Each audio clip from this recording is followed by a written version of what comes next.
Pagbati po ng kapayapaan sa inyong lahat, mga kapatid, sa lahat ng ating mga panauhin, sa iba't ibang panig ng daigdig, anumang oras po kami nakakarating sa inyo. Ang kapayapaan ng Diyos Ama at ng ating Panginoong Kristo ang manatili sa atin sa kabuuan po ng ating mga pag-aaral ng mga katwiran at ng salita ng Diyos. Welcome po sa ang dating daan Worldwide Bible Study. Ngayon pong gabi na ito, muli po ay sama-sama tayong tutunghay at mag-aaral ng mga katwiran at ng salita ng Diyos. Kasama po natin ang kapatid na Eli Soriano. Kapatid na Eli, magandang araw po sa inyo. Magandang araw mga kapatid. Sumaatin po ang kapayapaan sa kabuuan ng ating pag-aaral. Mga kapatid, mga kababayan, unang-una, yung pangalang Iglesia ng Diyos, ginagamit din yan ng iba-ibang mga denominasyon ngayon sa Pilipinas.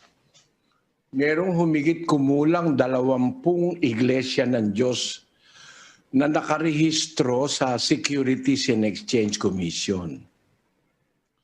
Mahigit po yan 20. Hindi ko na alam ngayon kung gaano karami. Pero halos po 20 nung ako'y umalis sa Pilipinas.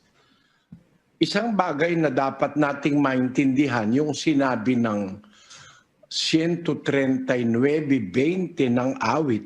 Pakinggan nyo. Sapagkat sila'y nangagsasalita laban sa iyo ng kasamaan at ginagamit ng iyong mga kaaway ang iyong pangalan sa walang kabuluhan.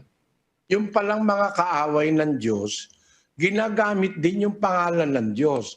Kaya ang possibility, meron ding mga tinatawag na iglesia ng Diyos, pero ang mga namumuno, kaaway ng Diyos. Ginagamit yung kanyang pangalan para ipanloko, ipandaya sa kapwa. Gaya rin naman ang pangalan ni Kristo, ginagamit din naman ito ng mga antikristo. 24:4-5 ni Mateo. At sumagot si Jesus at sinabi sa kanila, Mag-ingat kayo na huwag kayong mailigaw ni numan, sapagkat marami ang magsisiparito sa aking pangalan na mangagsasabi, Ako ang Kristo, at ililigaw ang marami. Kanyo, may gumagamit ng pangalan ng Diyos, kaaway ng Diyos. Merong gumagamit ng pangalan ni Kristo, kaaway ni Kristo. Yan po'y isang katotohanan nasa Biblia. Kaya kung ang pangalan ay batayan, na ang sa Diyos ay tinatawag sa kanyang pangalan, hindi lang yun ang supisyente na batayan. Hindi lang yun ang sapat na batayan. Pero isa yun sa batayan na ang tunay na sa Diyos na iglesia dapat tinatawag sa kanyang pangalan.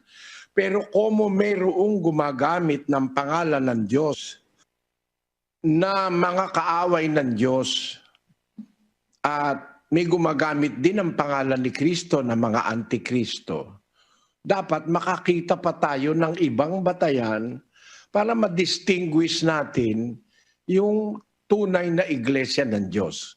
Kasi sa Pilipinas, may iglesia ng Diyos, ang namiminuno, isang drug addict. Drug addict siya nung namiminuno siya. Meron diyang gumagamit iglesia ng Diyos, matagal na, hanggang Pilipinas lang. Hindi man nangangaral, hindi mo marinig sa radyo, hindi mo makita sa telebisyon, hindi mo rin makita sa sa internet man lang, yung iglesia ng Diyos ni Maximino Nieto, na dating pinangasiwaan ng babae na si Libita Gugulan, na nagdemanda sa akin, pinasama ako. Ayan. Iglesia ng Diyos din yung mga yan eh. Marami pang iba. May iglesia ng Diyos ni Ora dati. May iglesia ng Diyos ni Laurel. May iglesia ng Diyos. Napagkalimutan ko na. Siguro di nyo ako masisisi, matanda na ako eh. Pero humigit kumulang, mga 20 o 20 mahigit na mga maliliit na samahan Sabi, sila raw ang totoo. May iglesia ng Diyos ni Pilomeno Hison na ang miyembro 50, sila lang ang maliligtas kasi sila lang ang totoo. Sabi ko, napaka-weirdo namang aral na kayo lang ang maliligtas, lilimampu kayo. Ibig mong sabihin, ginawa ng Diyos ang langit at ang paraiso para lang sa 50 tao. Yun kung maliligtas lahat ng miyembro. Maraming miyembro nun, lasenggo paano yun? No?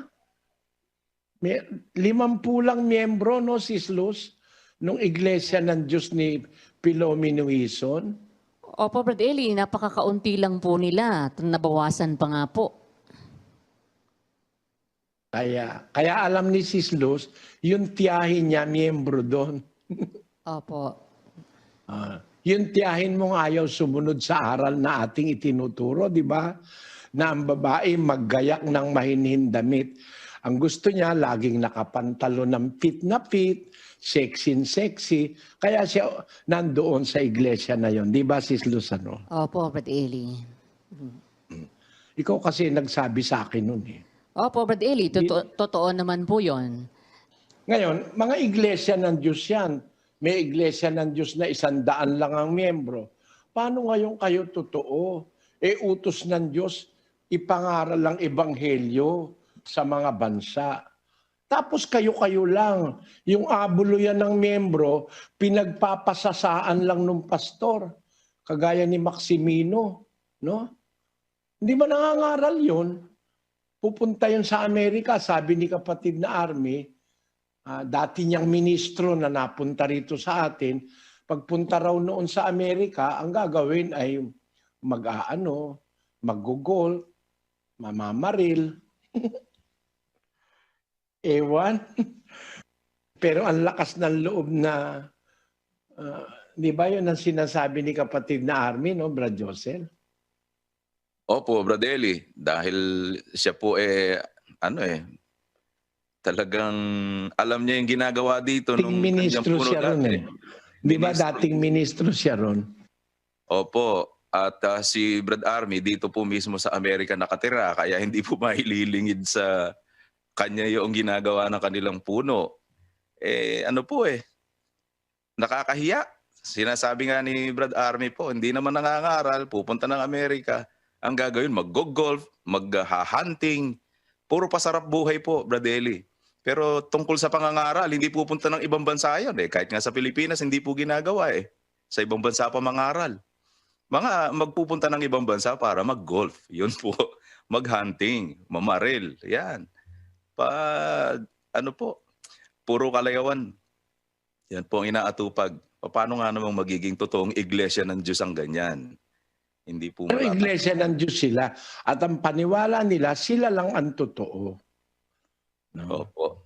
Yan. Kaya tupad na tupad yung nasa Biblia. Alam niyo mga kapatid, hindi ito paninira. Ito'y pag-i-expose ng nasa Biblia. Na ang iglesia ng Diyos, hindi lang ang pagkakakilanlan ay ang pangalan. Merong other factors na dapat makita para ang isang iglesia ng Diyos na tinatawag ay maging talagang sa Diyos. Unang-una, ang mangangaral. Anong uri ng mangangaral? Ang mangangaral sa tunay na iglesia ng Diyos. Ang sabi sa Biblia, 4:16 ng unang Timoteo. Pakinggan nyo. Mag-ingat ka sa iyong sarili at sa iyong turo. Manatili ka sa mga bagay na ito, sapagkat sa paggawa nito ay ang iyo ring sarili ang ililigtas mo at pati ng mga nagsisipakinig sa iyo. Ang sabi ng Diyos sa mangangaral sa iglesia ng Diyos, mag-ingat ka sa iyong sarili at sa iyong turo. Manatili ka sa bagay na ito. Mananatili ka nag-iingat sa iyong sarili, nag-iingat ka sa iyong turo. Hindi ka dapat maging drug addict o lasenggo o ma-involve sa kung ano-anong masasamang gawain na labag sa salita ng Diyos sa Biblia. No? Ngayon, maaaring sabihin naman ng ating kaaway, ikaw, Soriano, ang dahil mong kaso eh. Halinga. Sino ang nagkaso sa akin? No? Napatunayan ba yung akusasyon nyo na ako ano yung mga kaso, Brad Josel? Attempted murder, Po, meron pong frustrated murder, may land grabbing pa eh. grabbing, may rape po. Nung nakaalis na kayo ng Pilipinas, sinampahan kayo ng rape. Marami silang kasong ikinaso. Pero awa ng Diyos, lahat ng kasong isinampa ng Iglesia ni Manalo, na-dismiss na lahat ng korte. At isa na lang ang natitira, yung rape. Kasi nung isampa nila yon sa tulong ng gobyerno ni Ginang Arroyo, ay wala na ako sa Pilipinas, kapatid na Josel. Opo. Kaya naka-archive yun. Ang totoo, nag-attempt ang gobyerno ng Pilipinas para ako ay i-extradite. No? Ang sagot sa kanila ng gobyerno ng Brazil, eto. Basahin mo kapatid na Josel, saka mo paliwanag. Foi archivado. Yan. Ang kahulugan po niyan ay naka-archive na po yan. Yung hindi pinatulan ng Brasilia, ng Kapitolyo ng Brazil. Ang kanilang request para ako ay balik sa Pilipinas dahil ako'y kriminal at dahil ako raw ay pugante. Fugitive daw ako. Pero ang desisyon ng Korte ng Pilipinas, hindi ako fugitive. Dalawang korte sa Pilipinas, tinanggihan ang kanilang ipinay na i-declare akong fugitive. Basahin natin ang isa. Accordingly, the motion to declare accused Eliseo F. Soriano a fugitive from justice and to issue a whole departure against him is hereby denied. So ordered August 31, 2007, San Mateo, Rizal, Judge Josephine Zarate Fernandez. And the other one. Isa pa po, ito naman, People of the Philippines versus Soriano, criminal case number 06246371. Order, wherefore, motion to declare the accused a fugitive from justice is hereby denied. So ordered, Manila, December 15, 2009. Original signed, Felix Berto Olalia Jr., presiding judge. Ayan. 2007, inattempt nila akong ipadakip sa Brazil para dalhin sa Pilipinas. Dininay sila ng korte. Ulit nila 2009 para padakip ako at ilagyan ako ng whole departure order o kaya ako ay pahuli sa Interpol. Pero dininay uli sila ni Honorable Judge Felix Berto T. Olalia Jr. 2009 yan.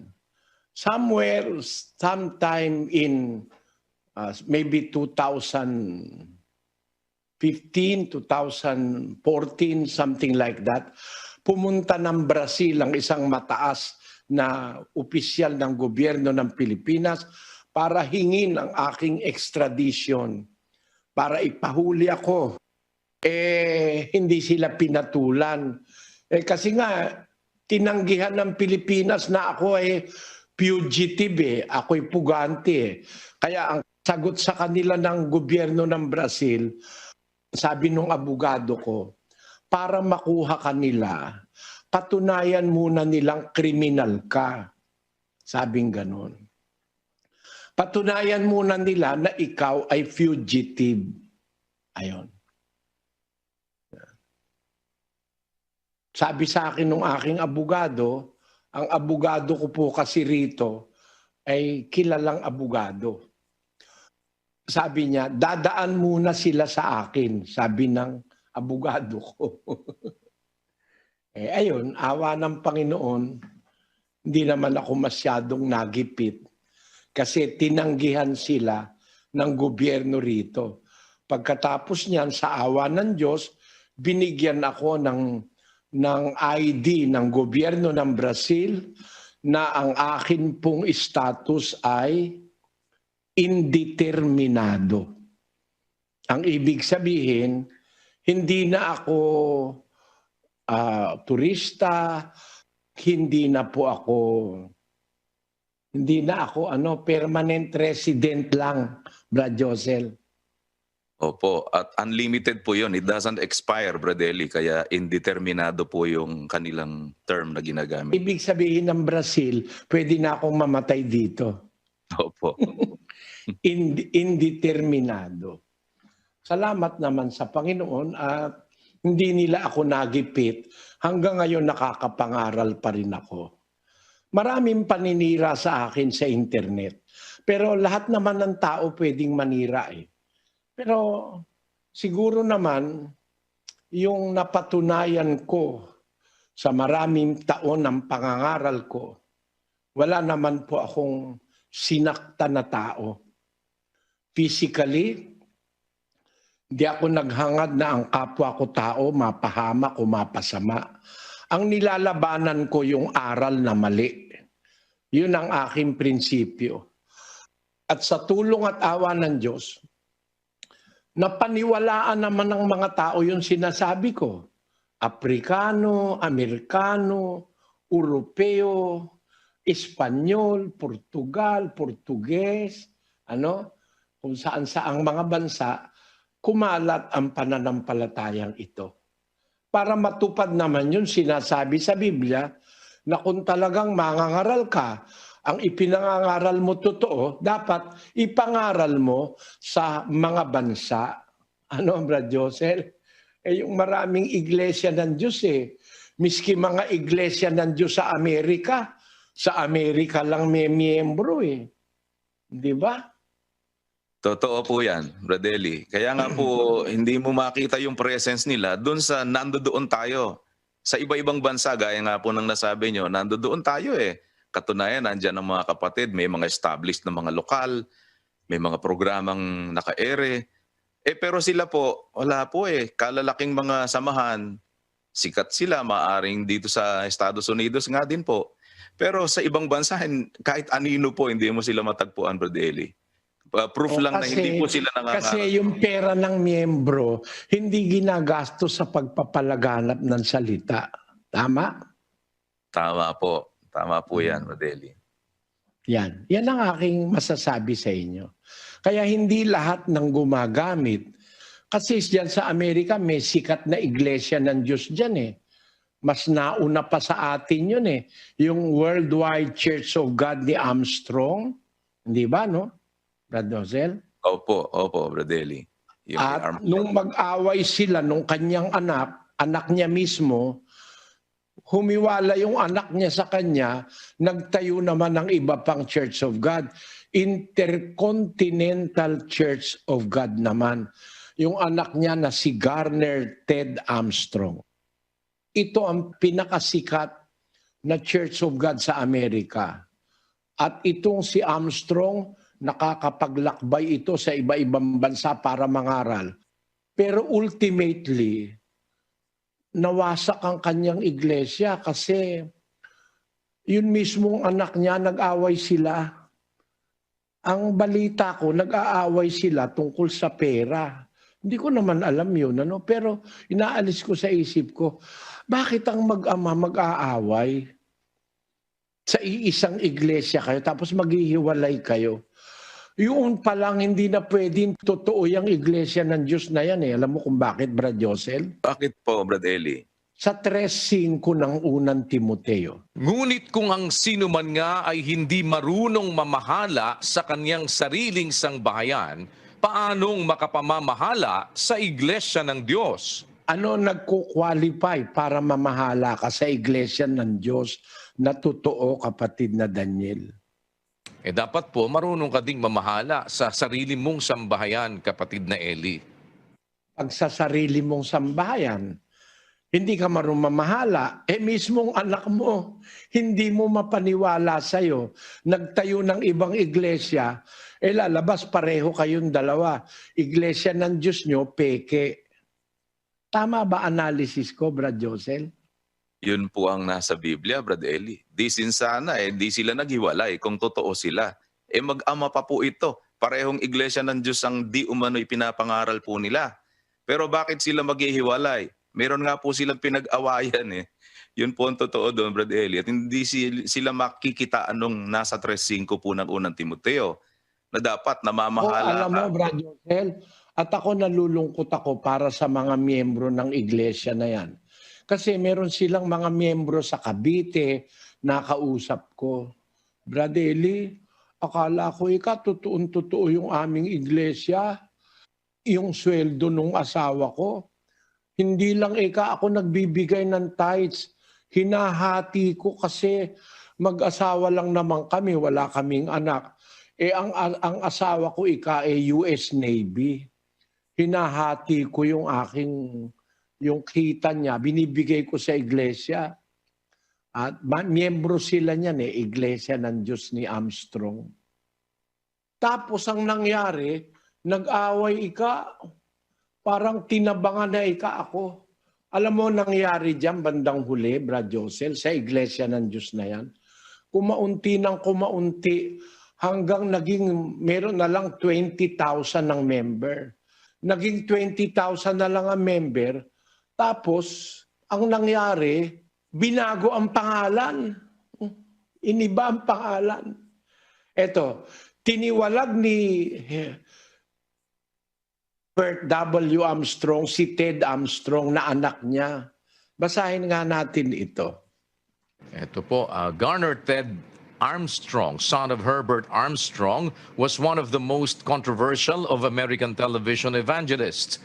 His foxy radio and television persona, combined with a huge investment in buying airtime, made him a household name in America. During the 1960s and 1970s, he was seen by an estimated 20 million Americans on television every week, and his radio show was transmitted to every continent on about 300 radio stations. The sanctity of the family was naturally a staple theme, and Armstrong specialized in highly charged sermons against our decadent society, lambasting wife swapping and adultery, including spiritual adultery, and demanding the enforcement of God's laws regarding sex. But his own sexual peccadillos caused him to be suspended from the various churches he represented on 3 occasions and led to a series of damaging scandals which undermined his ministry. By the early 1970s, rumors of sexual improprieties and gambling were beginning to cause concern among the church elders, concerns which reached a crisis when it emerged that Armstrong intended to leave his wife for an air stewardess. In early 1972, his father, Herbert, the self-proclaimed apostle of God's only true church, expelled his son on the ground that he was in the bonds of Satan, although all allegations of wrongdoing were staunchly denied. Yet without Ted Armstrong's drawing power, the church began to lose support and income. And 6 months later, a fully repentant prodigal son was reinstated with full rights and privileges into his father's church. Ted is above the scripture, his father told his flock. But as the 1970s wore on, persistent allegations of adultery and gambling were joined by disputes over doctrine. In 1978, Herbert's patience finally snapped, and Ted Armstrong was excommunicated from the Worldwide Church of God. The elder Armstrong accused his son of trying to put him aside, take over the church, and move its ambassador college to Texas. Ted, meanwhile, denounced what he called the church's lavish expenses. Realizing that there was little hope of reconciliation, Ted Armstrong immediately launched his own church, the Church of God International, based at Tyler, Texas, and returned to the airwaves armed with a new magazine 20th century watch to rival his father's organ, the plain truth. The Worldwide Church of God went into receivership in 1979, and Herbert Armstrong died in 1986 amid allegations that he had siphoned off more than $70 million in church funds for his personal use. But the demise of his father's enterprise failed to do anything to improve Ted's own fortunes. His new church never had more than about 5,000 members. Umunti ng umunti. Tapos itong original na Church of God, maaari masabi nyo mga kapatid, kayo, at this point in time, I want to clarify something sa lahat ng ating tagapakinig. Lahat ng mga intellectuals ng relihiyon, pati yung mga kritiko ko, yung mga kaaway ko na nakikinig ngayon. Bakit ko sinasabi ito? Why am I bringing this up? Kasi issue ito sa katotohanan eh. Pagka ang isang iglesia, kahit tinatawag sa pangalang iglesia ng Diyos, ang pamamahala ay mali-mali, tainted with corruption, etc. Lalo na pagdating sa pera, delikado po yan. Mga kapatid, kagaya na nangyari dito sa mag-ama. Paano kang mamamahala sa iglesia ng Diyos kung sa sariling sambahayan mo hindi ka makapamahala? Yun ang salita ng Diyos. Tandaan niyo po ang salita, 3:5 ng unang Timoteo. Basahin natin uli, kapatid na Daniel. Basahin natin sa 6 na wika, pati sa English. Ngunit kung ang sino man nga ay hindi marunong mamahala sa kanyang sariling sangbahayan, paanong makapamamahala sa iglesia ng Diyos? For if a man know not how to rule his own house, how shall he take care of the church of God? Apan kung ang usa ka tawo dili mahibalong magdumala sa iyang panimalay, unsaon man niya sa pag-alima ang iglesia sa Dios? Dapot nung ninuman balong pamahalan ing sarili ng bale, makanano ning panibalan ing iglesia na ning Dios. Tanuti maysa a tao di naamuti mangurnos iti balay na mutlaeng, kasanunto ti panangaywan na iti iglesia ti Dios. Alagad kun an lalaki da itataong mga taman kan sa iyang harong, paano ang pag-ataman niya kan iglesia nin Dios?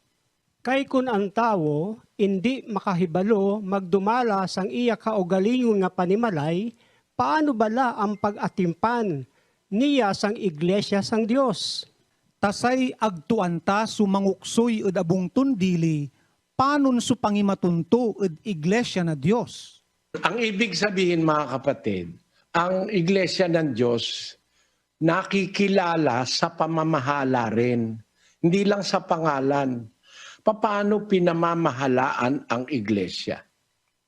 Lalo na pagdating sa salapi. Paano po pinamamahalaan ang iglesyang totoo?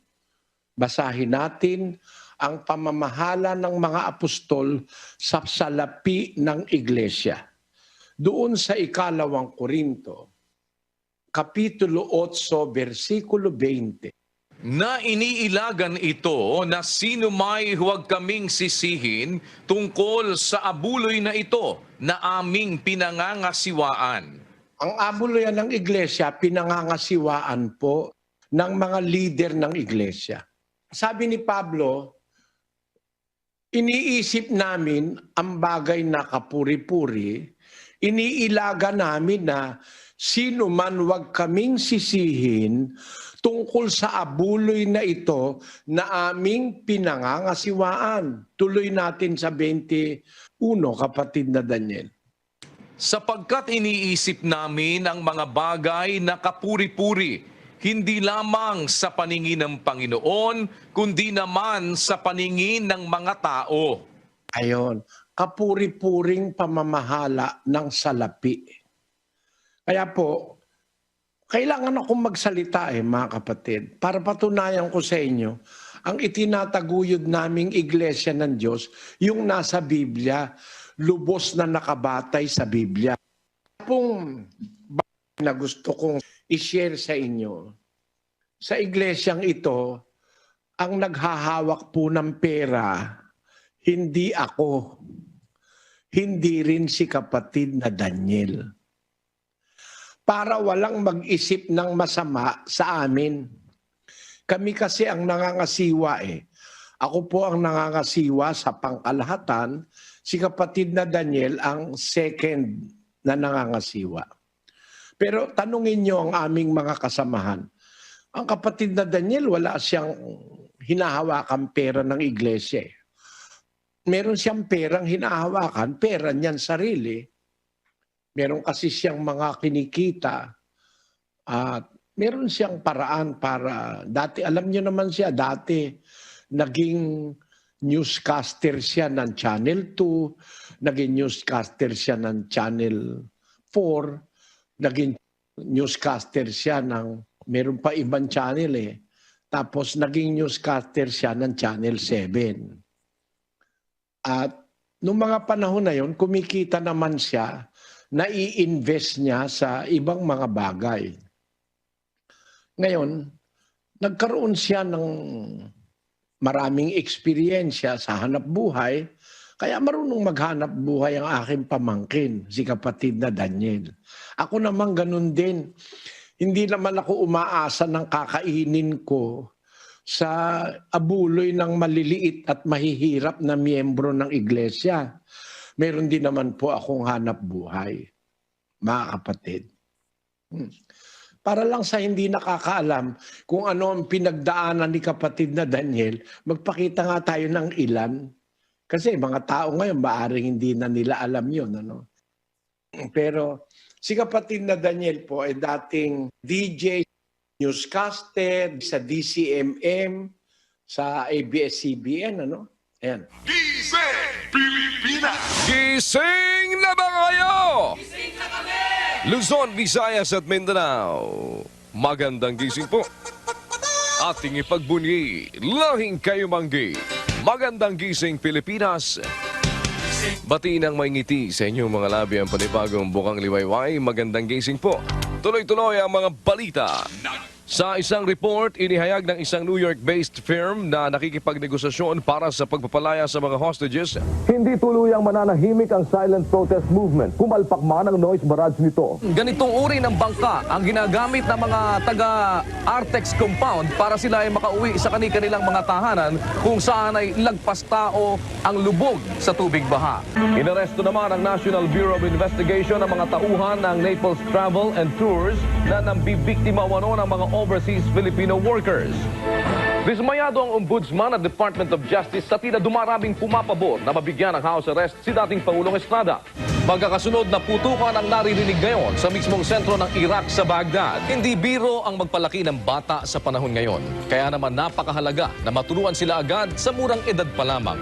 At yan ho ay antabayanan pa rin ninyo sapagkat hindi ho namin naman lulubayan ang paghatid sa inyo na kung ano man ang pinakahuling magaganap dito po sa mga pangyayari ngayon sa gera dito sa Iraq. Sa pamamagitan pa rin po ng ating special coverage ng alamin natin ng detalye sa ulat ni Mylene Acuña. Nakaraang mga panahon na talagang si kapatid na Daniel, hindi naman siya nagministro na walang laman ng bulsa niya at siya ay kagaya nung iba.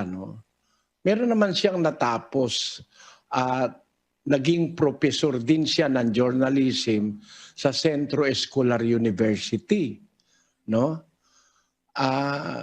Ibig ko sabihin, hindi naman para itanyag yung karangalan ng tao.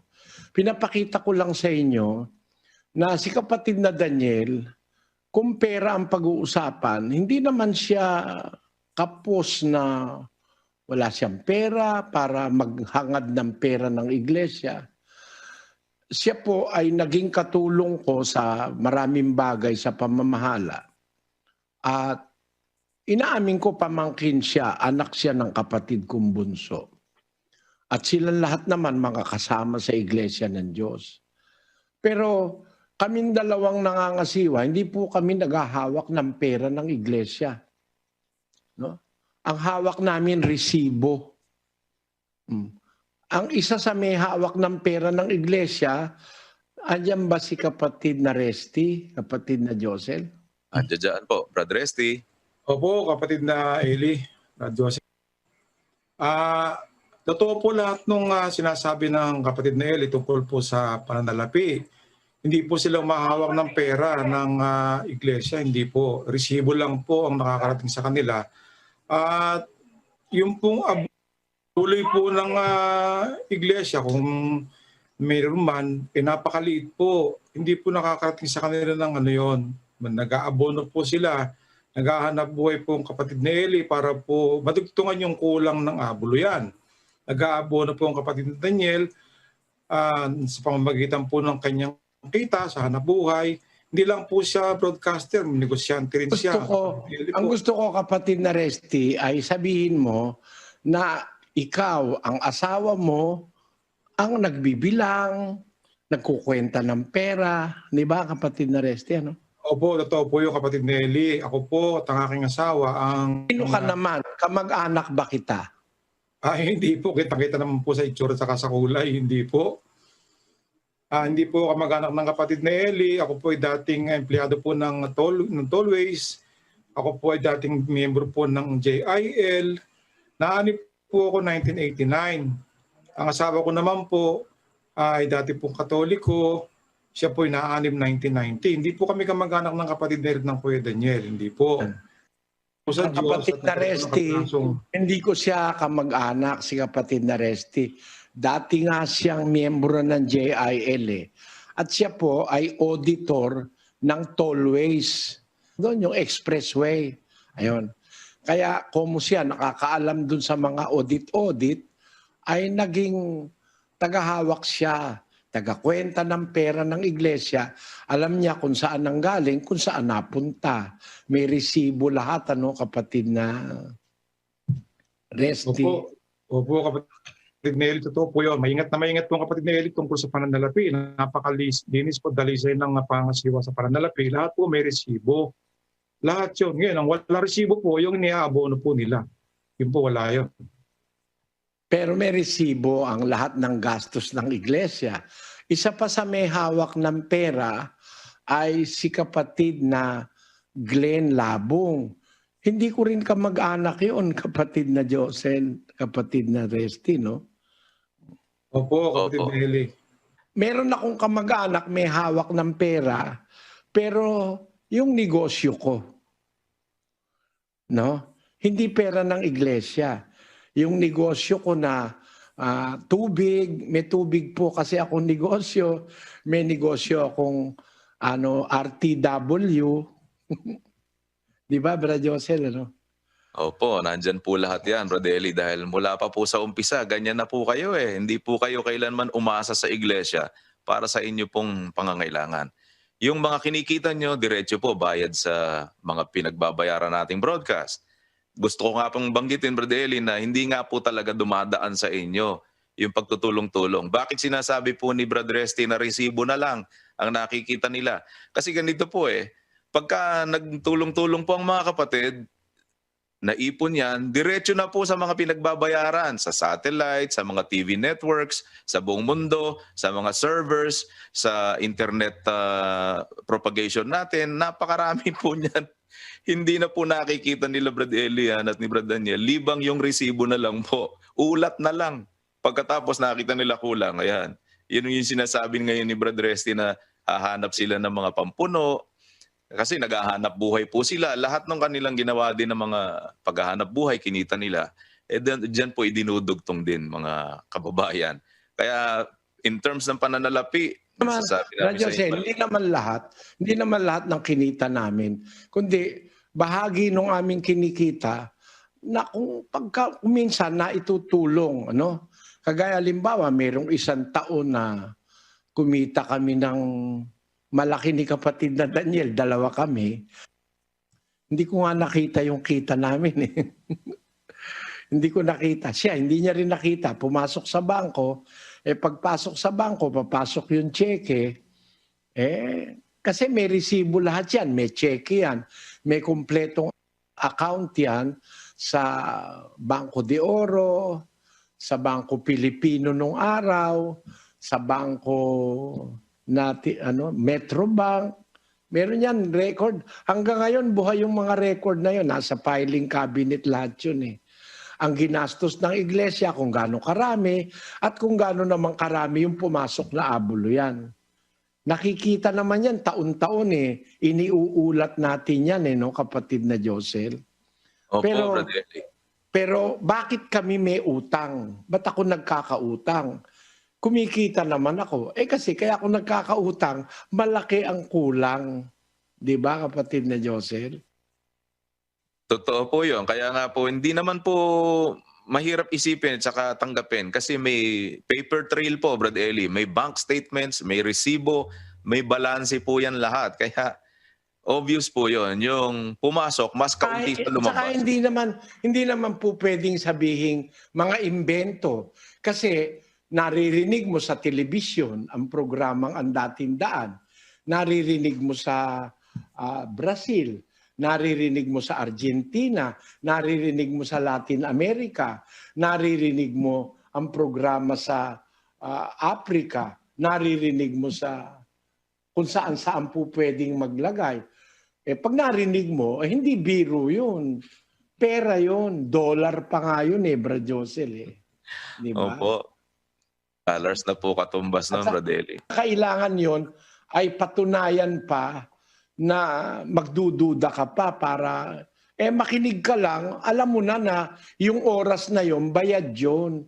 Hindi ka naman ibo-broadcast kung walang bayad Ang tawag doon, pay before broadcast. Ano, Brad Josel? Paano yun? Opo. PBB, pay before broadcast nga po, Brad Eli. Yun po ang kalakaran sa industriya talaga. So kaya po pag napanood kayo ng mga tao, nakakita sila. Halimbawa ngayon, may mga Bible exposition po tayo, iba-ibang mga lugar. Nakikita ng mga kababaeng Pilipino natin, iba-ibang lahi na nagtatanong sa inyo. Hindi po nakatagpo sa atin yan ng ganun lang. Nakapanood po sa mga broadcast natin yan and then they joined the Bible exposition to ask questions sa inyo po, Brad Eli. So lahat po yun, yung nasa likod nun, gastos po lahat yun. Dollars po ang katumbas lahat ng mga yan, ng mga kababayan. Ganun po yan. Wala pong At libre hindi doon. lang yun, sa mga Bible exposition, nagpapakain din tayo sa mga bisita gaya ng ginawa ng Panginoong Jesus. Hindi naman niya, kung minsan ang Bible exposition, 1,000 ang taon dumarating, O tinan mo naman ito, pakainin mo ito ng kahit merienda lang. Dito ang merienda sa Brazil, kapatid na Josel, 200 piso isang ulo. Merienda lang yon, kapi lang yon at kapirasong tinapay. No? Kasi sa hotel yan Tingnan nyo po, sa hotel yan nagaganap Yang mga yan. Hindi naman po yan biro. Araw-araw meron kang exposition, magpapakain ka ng tao. Diyan napupunta sa pangangaral ng Ebanghelyo ang pera ng iglesia. At ang isa diyan sa may hawak ng pera ay yung asawa ng isang ministrong itiniwalag natin, kapatid na Josel. No? Opo. Opo, Brad Eli. At siya ang makakapagpatunay na talagang ang pera hindi sumusobra, kinukulang. Kasi siya rin mismo na pagkakulang na nakakahiram kami sa mga financing, no? Sa mga yan ang ibig ko sabihin. Nagaganap sa ating pagsasama-sama yung naganap sa panahon ng mga apostol na iniisip namin na maging kapuri-puri ang aming ginagawang pangangasiwa. Ayaw namin na mag-isip ang kapatid na kami kung meron kaming pambili, nanggaling sa kanilang pagod. Nagpapagod din ako. 14 na taon, 15 taon, nagninegosyo na ako. Hindi na yun maitatanggi, may record yun kapatid na Josel. Kumikita ako sa sarili ko, nangangaral ako sa Pampanga, may kinikita ako. Hindi ako umaasa sa iglesia. Nangangaral ako, wala akong sweldo, at pagkatapos, naghahanap buhay akong pansarili. Way back, bago ipanganak si kapatid na Daniel, Josel, imaginein mo naman yun. Pinanganak si kapatid na Daniel 1968. Nagka-restaurant ako 1964 siguro. Doon sa Picampa, sa University Belt. Ayan yung nanay ko, bata pa dyan. Catrice Restaurant. Yan po ay isang building sa kanto ng Picampa at Espanya. Malapit po yan sa University of the Santo Tomas, Far Eastern University. Ang aking restaurant nasa University Belt. Bago ipanganak si kapatid na Daniel, ang totoo, nung ipapanganak si kapatid na Daniel, nandyan yung nanay niya, yung kapatid ko, katulong ko sa restaurant, mga anak na pala, ano ako, nataranta ako, pumutok na yung panubigan, sabi nung nanay ko. Ang ginawa namin, lumabas ako, naka-apron ako, may dala akong sandok pumaparo ako ng taxi. Natatawa yung mga tao sa akin kasi ang pamara ko sandok. Nagluluto kasi ako dyan. Nakatira kami dyan sa lugar na yan nang ipanganak si kapatid na Daniel sa Picampa, sa Sampaloc. At diyan ako umpisang nagkaroon ng karanasan sa pagre-restaurant.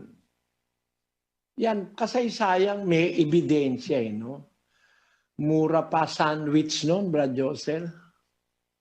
Magkano po noon, Brad Eli? Pakita mo yung i-close up mo yung karatula doon. Sandwiches. Nababasa mo, Brad Josel? Butter bread, 40. Ano po ba yung 40, Brad Eli? Cents po ba yan? Centavos. Hindi ko po mabasa yung isa. Butter something. Tapos hotdog, salami, liver, egg, cheese, tuna fish, hamburger. Malabo po yung kasunod. Tapos pork chop, bacon. Ayan po. Ganyan, centavos lang po pala noon. Centavos lang. Ang aking maraming customer, mga estudyanteng nag-aaral sa FEU at saka sa UST. Doon dumadaan sa lugar namin. Kaya ako, meron akong record ng hindi naman ako talaga nagpabigat sa iglesia nang maanib ako sa panahon ni kapatid na Perez. Ako'y naghahanap buhay at hanggang ngayon naman, matanda na ako. Dito kasi sa Brazil, 10 yung restaurant namin. Habang nag-e-expo, bago ako sumalang sa studio, nagdidirect ako dun sa kusina. Kaya makikita nyo meron ka nakakita ng cook na naka-Amerikano. Kasi habang nag-e-expo, ako ang nagtitimpla, nagdidirect. Aming ititinda sa aming mga restaurant dito. Napatunayan ko naman siguro sa harap ng kapwa at saka ng maraming mga kapatid sa iglesia na kahit matanda na ako, may rayuma na yung aking, minsan maghalo ako, hirapan na rin ako. Ayan may pruweba naman Kasi yung alam mo yung aming pinaglulutuan na yun, Brad Joseph, nakikita mo ba? Yung malaking kasirola. O, yan po. Yung malaking kasirola.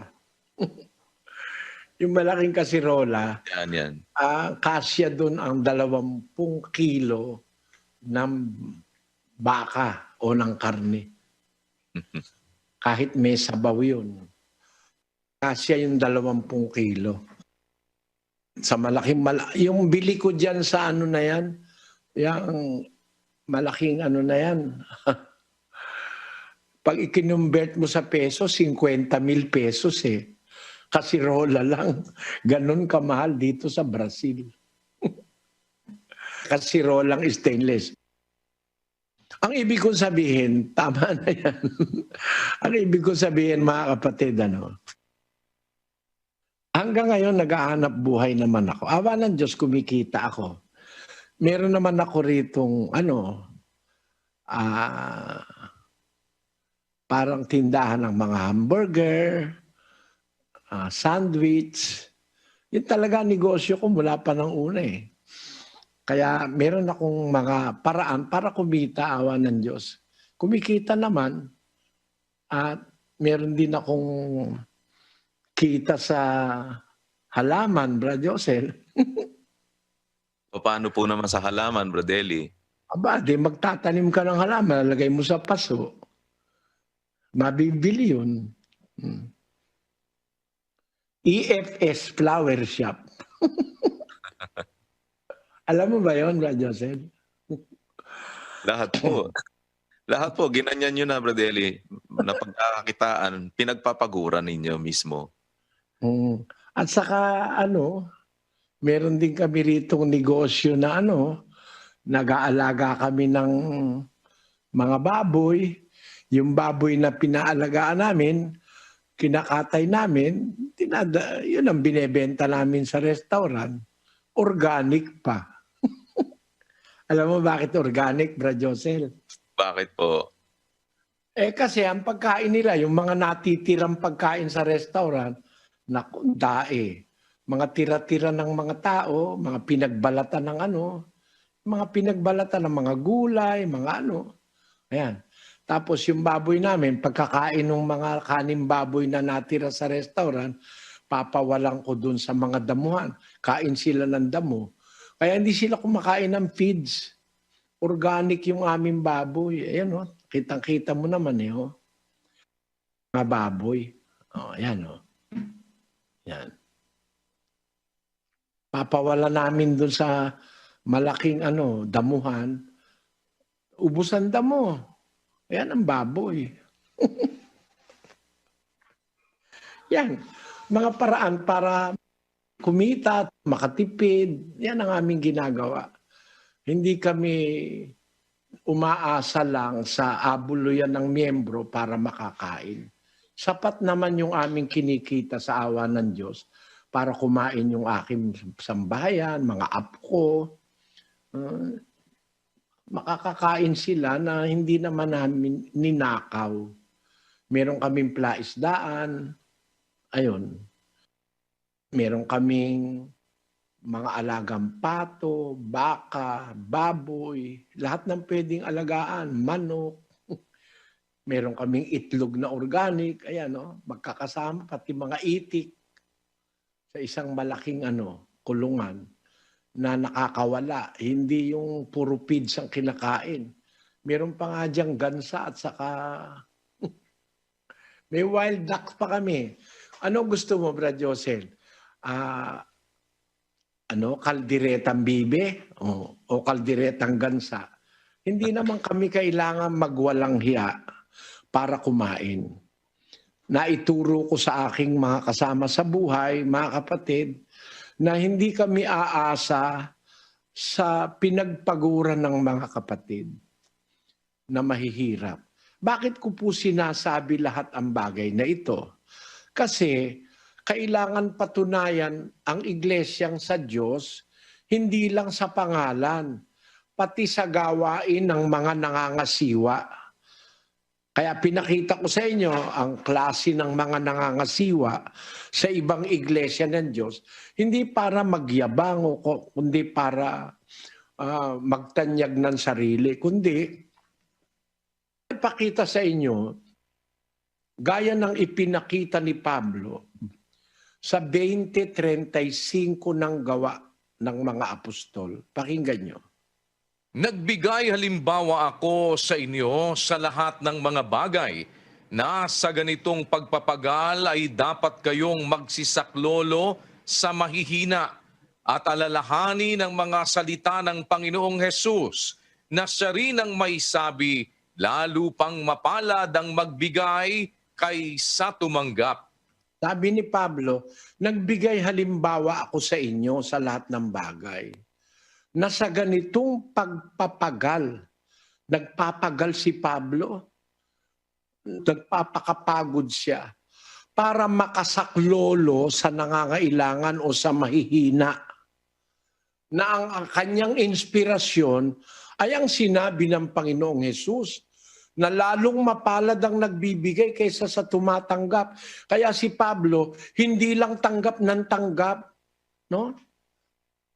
Nagbibigay siya. Sino ang unang-unang mga binibigyan niya? Diyan din, tataas mo lang sa 20:34, kapatid na Daniel. Nalalaman din ninyo na ang mga kamay na ito ay nangaglilingkod sa mga kinakailangan ko at sa aking mga kasamahan. Nagpapagod si Pablo, gumagawa ang kanyang kamay, naghahanap buhay siya para meron siyang pangangailangang panggastos niya, pati ng kanyang kasamahan. Hindi lang para sa kanya, pati yung mga kasama niya, sila Timoteo, sila Tito, nababahaginan yon. Alam mo ba yun, Brad Josel? Ganun po pala nangaral si Pablo nung una, hindi nagpapabaya, hindi lang sa sarili, kundi pati sa kasama niya, Brad Eli. Yung kinita niya, nabibigyan niya rin ng kanyang kasama. No? Opo. At yun ang sinabi niya, gumagawa, nagpapagal ang aming mga kamay. Yun ang sinasabi niya dun sa 4:11 ng unang Korinto. Pakinggan niyo mga kababayan ng mga talatang ito. Ito, magbibigay sa inyo ng ideya kung anong klaseng pamumuhay ang mangangaral na sumusunod sa Diyos. 4:11. Hanggang sa oras na ito ay nangagugutom kami at nangauuhaw at mga hubad at mga tinampal at wala kaming tiyak na tahanan. At kami nangagpapagal na nangagsisigawa ng aming sariling mga kamay. Bagamat Ang mga apostol, kami nagpapagal, gumagawa ng aming sariling mga kamay. Basahin natin ng 18:2. At nasumpungan niya ang isang Hudyo na nagngangalang Aquila, isang lalaking tubo sa Ponto, na hindi pa nalalaong nang gagaling sa Italia, kasama ni Priscilla na kanyang asawa, sapagkat ipinag-utos ni Claudio na ang lahat ng mga Hudyo ay magsialis sa Roma at siya'y lumapit sa kanila. At sapagkat ang hanap buhay niya'y gaya rin ng kanila, ay nakipanuluyan siya sa kanila at sila'y nagsigawa sapagkat ang hanap buhay nila'y gumawa ng mga tolda. Ang hanap buhay ni Prisca at ni Aquila, gumawa ng tolda. Nung magkita-kita sila ni San Pablo, apostol na si Pablo niyan, nakisama si Pablo sa kanila kasi pareho sila ng hanap buhay. Si Pablo rin manggagawa ng tolda. Gagawa sila ng toldang buhat-buhat, yung para bang tent, no? Sa ating panahon. They were tent makers, kasabi sa English. Ibinebenta nila yon. Yun ang hanap buhay ni Pablo. Kaya yung sinasabi ng mga pastor ngayon, kailangan ikaw ang mangangaral, hindi nagtatrabaho. Bawal ikaw magtrabaho, ministro. Dapat mangangaral lang. Si Pablo nga, apostol na, bumubuhay pa ng patay, nagtatrabaho pa eh. Iri naman mga pastor ngayon hindi man makabuhay ng ipis eh. May sariling eroplano. Saan galing? Sa miyembro. Hindi kayo nakukonsensya, mga demonyo kayo? Yung kakainin ng miyembro, inihingi nyo. Pag hindi nagbigay ng ikapo, magnanakaw daw sa Diyos.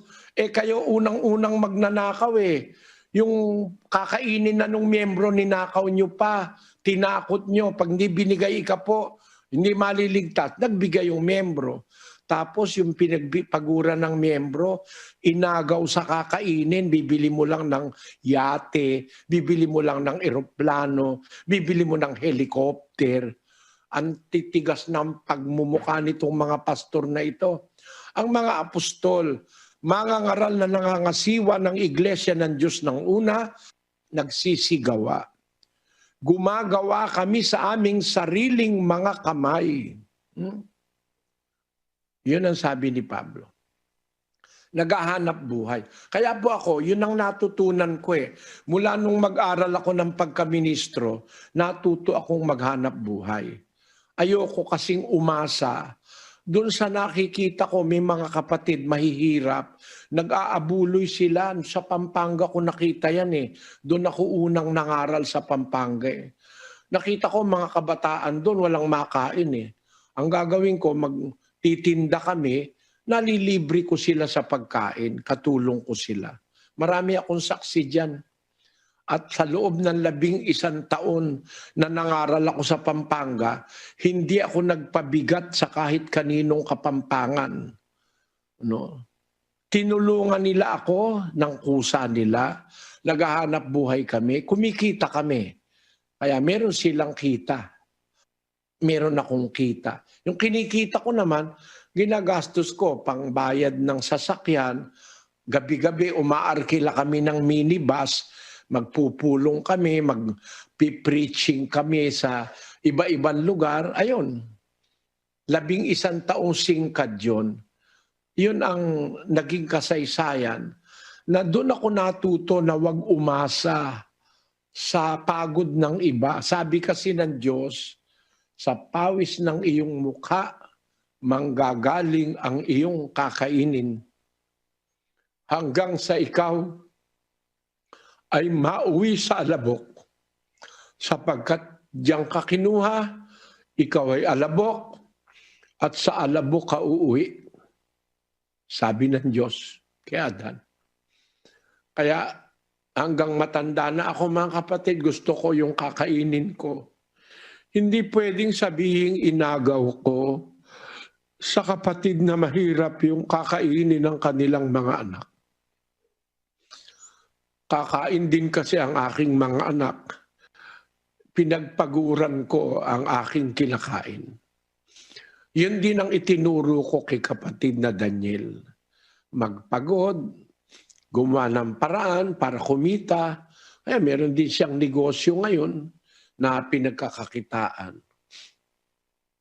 At may mga investment din na awa ng Panginoon Diyos, kumikita naman. Alam mo naman ang kita ng kapatid na Daniel, Brad Josel? Pag nagbo-voice over siya. Opo, Brad Eli, pati po yung mga paycheck niya sa radyo, sa TV. Kita ko po yan kasi ano po ko nakasama ko po siya din sa mga ganyan. Dinala rin po niya ako sa radyo. Kaya hindi po lingid sa akin yung kita niya. Sobra-sobra para sa kahit pangangailangan mismo ng buong pamilya niya. Hindi po magugutom kung totoosin. Kahit na mga apo, darating pa yung panahon. Meron po pero hindi po sila kailanman sa iglesia umasa. Yung po sinasabi nyo sa Pampanga pa nung araw, inabutan ko na po yung Brad Eli. At ang ikinagagalak ng kalooban ko, hindi makapagkakaila pati ang ibang lahi. Kasi nung makilala namin kayong una, naghahanap buhay na kayo, nagre-restaurant na kayo, may mga jeep kayo na pinampapasada, at nagbabanat na talaga kayo ng buto. Nakarating kayo ng ibang bansa, hindi kayo nag-golf, hindi kayo nag-hunting. Ang ginawa ninyo, hanap buhay pa rin para tustusan yung mga pangangailangan. Ayaw nyo umasa sa ating mga kapwa-tao. Nasaksihan po yan dito sa West Side ng mga Espanyol at tsaka ng mga kapatid nating Portuges. Katunayan nakakakain sila sa mga restaurant natin na pinundar po ninyo dyan. Kung saan nakikita naman dyan sa mga video, nagluluto po kayo. At yun pa, may mga farm, may mga poultry, may piggery na kayo po ay mini-maintain. Dyan pa lang po, paano ka magugutom? Paano naman ngayon na aasa ka pa ng kakainin mo sa iglesia? Yamang yung sarili mong pinagpapaguran, sobra pa nga sa pangangailangan na i-share mo pa nga sa iba. Ganun po ang masasabi ko mga kababayan. Ako po kasi hindi na rin bago sa iglesia. 16 years old lang po ako nung masama dito. 15 years old ako nung una ko ma-encounter si Brad Eli dahil nagnenegosyo siya. Nakilala ang tatay ko dahil sa pagninegosyo. And now, 53 na po ako. Nakita ko ng lahat ng mga panahon na yan. Mula Pilipinas hanggang sa ibang bansa, iisa po estilo ni Brad Eli. Matanda na siya, sinasabi niya hanggang ngayon. Ayaw niyang iasa, miski ang kakainin lang sa iglesia, hindi po niya ginagawa. How much more yung ibang mga bagay. Kaya kung ano man po yung nakikita sa pagpapasasa ng mga pastor sa ibang samahan, wala pong ganyan dito. Ganon din po si Brad Daniel. Yung sinasabi ni Brad Eli, tinuruan niya siya magpagod. Dahil nga nagkasama po kami sa radyo. Isa po sa pinagsamahan naming kumpanya, yung Manila Broadcasting Company. Sabi sa akin nung engineer po namin noon, Brad Eli, si Mon Quijano, sabi niya, pare, kasi ang alam niya po, magpinsan kami. Ano ba yan si Daniel? Sabi niya pong ganyan. Hindi nagpapahinga yung tao na yan. Natutulog pa ba yan? Kasi madaling araw pa lang po, naririnig na po sa DZMM. Nakasingkaw na po si Brad Daniel sa radyo. Alas 4 ng madaling araw nagbabalita na. Dire-diretso na po yun maghapon. Meron pa siyang TV, meron pa siyang FM radio, meron pa rin po siya sa gabi na naman sa DZMM. Pagkatapos yung mga news reporting po niya, newscasting niya, mula Channel 4, Channel 2 hanggang Channel 7. Kaya sabi niya sa akin, natutulog pa ba yan? Sabi ko po sa kanya, biniro ko, bayaan mo kasi ano yan galit sa pahinga. Sabi ko po sa kanya ganyan. Natatawa po sa amin yung engineer namin. Ganyan po mga kababayan. Hindi po makikita sa ibang samahan ng ganitong klase ng mga mangangaral. And I can attest to that. Hindi po ako nakibalita lang, nakikita pong personal ng aking mga mata ang lahat ng mga yan na nangyayari hanggang ngayon. All those years, hanggang ngayon. Yan po ang aking nasasaksihan. Kaya no changes. Mula Pilipinas hanggang sa ibang bansa, yan po ang mga mangangaral ng Iglesia ng Diyos na pinakikinggan ninyo dito sa ganitong Bible study. Brad Eli. At yan, hindi naman masamang pag-usapan kasi nasa Biblia yung diwa na yon na ang mangangaral ng iglesia totoo, hindi ang interes sa iglesia pera. Hindi ganon. Ang interes yung nasa 12-14 ng ikalawang Korinto.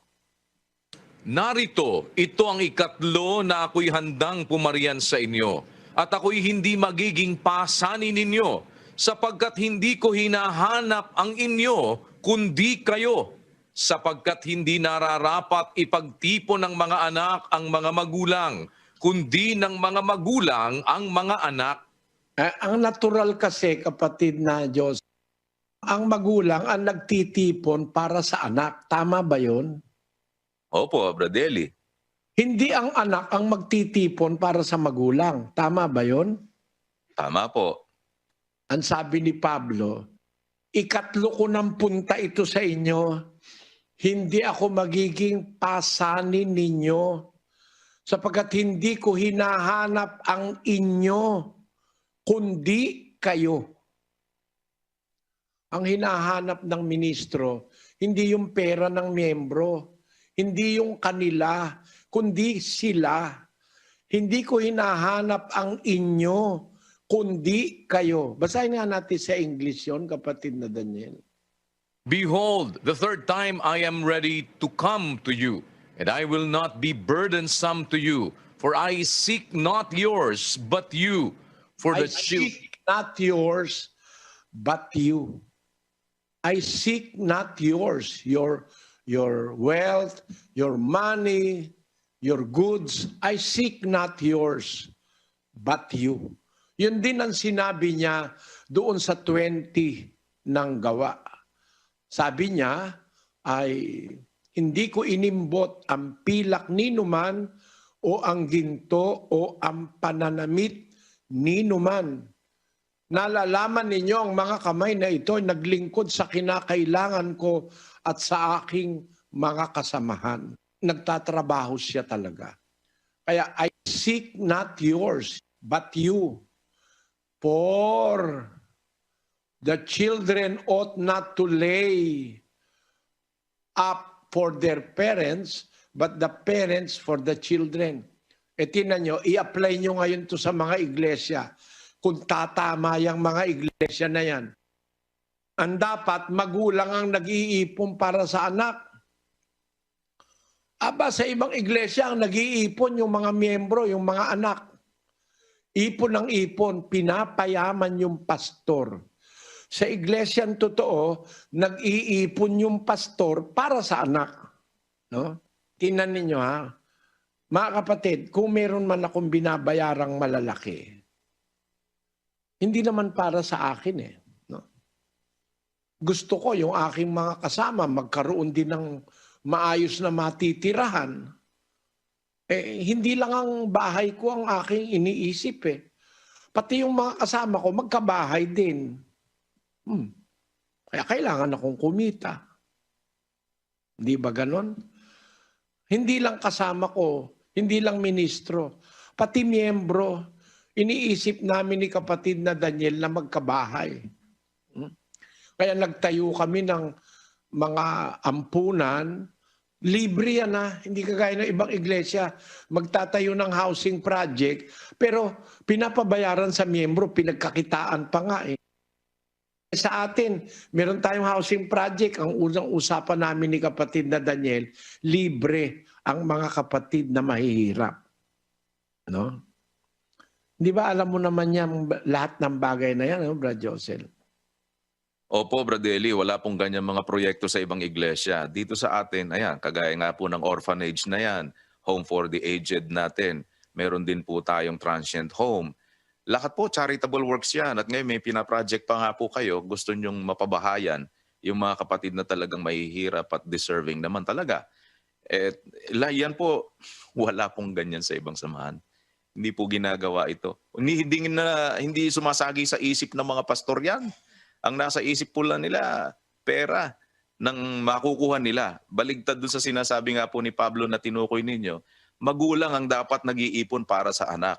Kumbaga sa iglesia, dapat yung kagaya ni Pablo na yan po may pinag-uukulan siya para sa kanyang mga inaakay.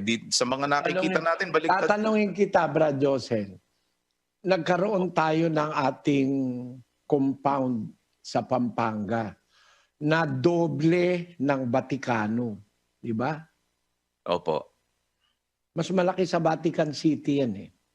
Yung nasa Pampanga eh. Pero ang tanong ko sa'yo, yan ba hiningi ko sa miyembro?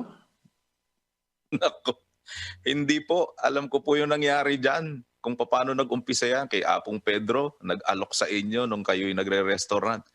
Lupa na huhulugan. Mura lang. Kinumbinsin niya kayo eh. Kaya from there, yan po. Naipundar po yan. Galing sa pawis ng mga kagaya po ni Brad Eli na hinangad para sa kapatiran, hindi para sa sarili. Nung maipundar na, kapatiran pong gumagamit, Brad Eli. Pero ganun. Yan, nakalagay na sa pangalan ng kapatiran yan. Meron ng dokumento yan na, kumbaga, bata-bata pa ako nang ipagawa ko, tatay mo pa nga ang gumawa nun eh. Bago siya namatay, di ba, Brad Josel?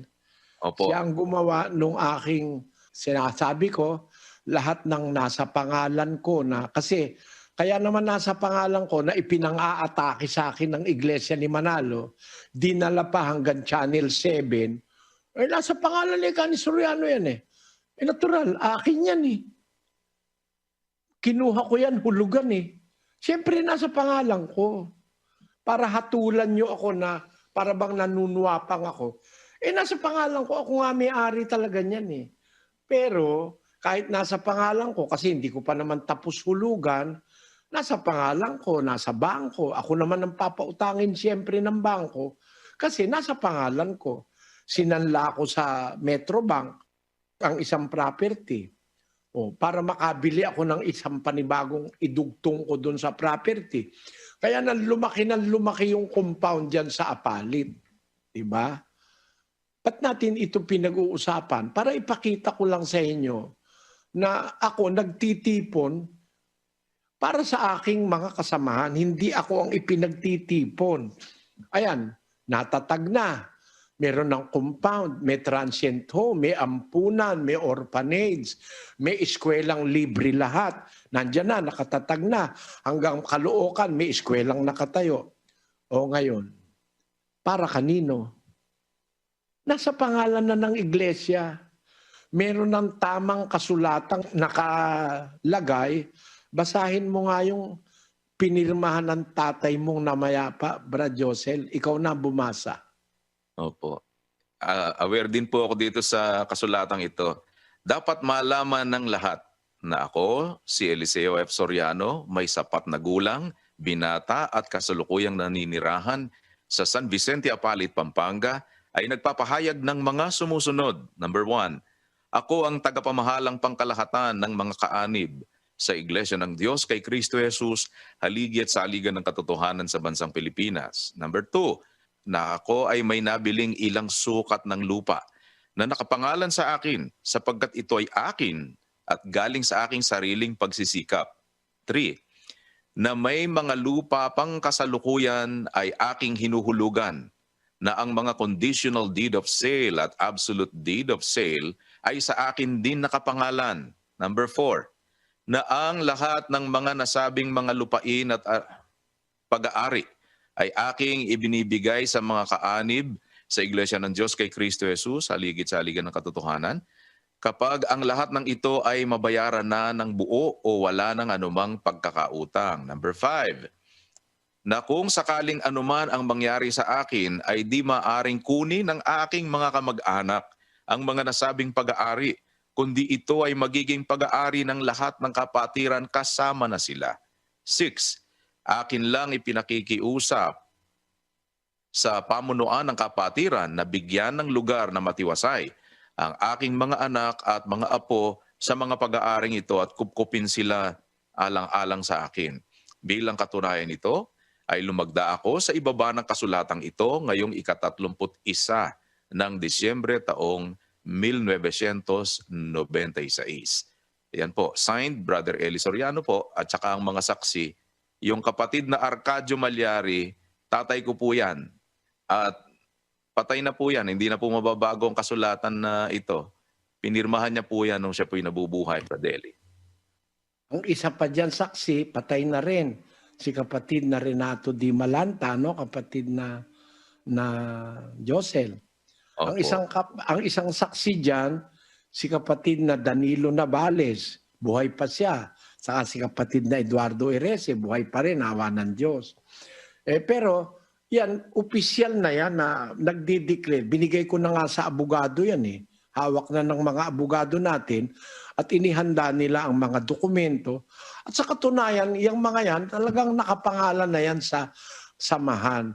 Pero ako nagpundar niyan, kapatid na Josel. Hindi ko hiningi sa kapatid yan. At yan, nung bandang huli na, malaki na, tinatayuan na natin ang mga building, saka lang may tumulong na mga kapatid. Nung nagpupundasyon na kami, nila Attorney Luanson, na tayo magkasya dun sa dati nating lugar, na akin din yun. Na ngayon ay ginawa nating orphanage, ano, yung dating lugar natin. Opo. Yun. Yan ang kasaysayan. Kaya ako ito tinatalakay, mga kapatid. Ang iglesyang totoo, ilang sa pangalan nakikita, pati sa pamamahala, kung ano ang budhi at kung ano ang gawain, lalo na sa salapi ng mga namamahala ng iglesia. Tingnan mo, nandito pala itong si Glenn. Oh. Ngayon ko lang nakita. Isa pa yan sa tagahawak ng pera eh. Andiyan ka pala, hindi ka kumikibo.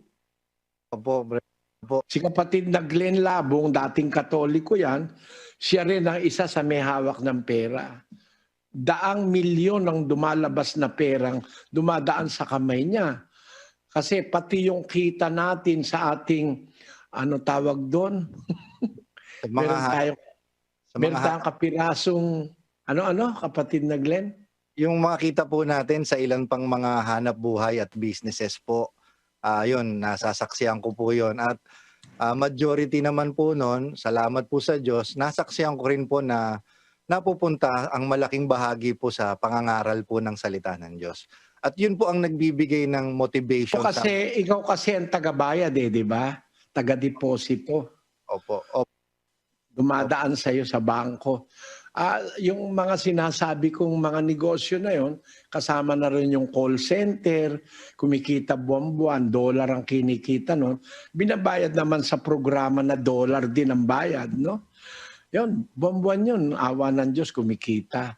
Pataas nga ng pataas. Wala na tayong oras, Brad Glenn. Pambira, ba't nilang kita nakita? Sige po mga kapatid, Brad Daniel, saka na natin ituloy ito. Salamat po sa inyong effort mga kapatid.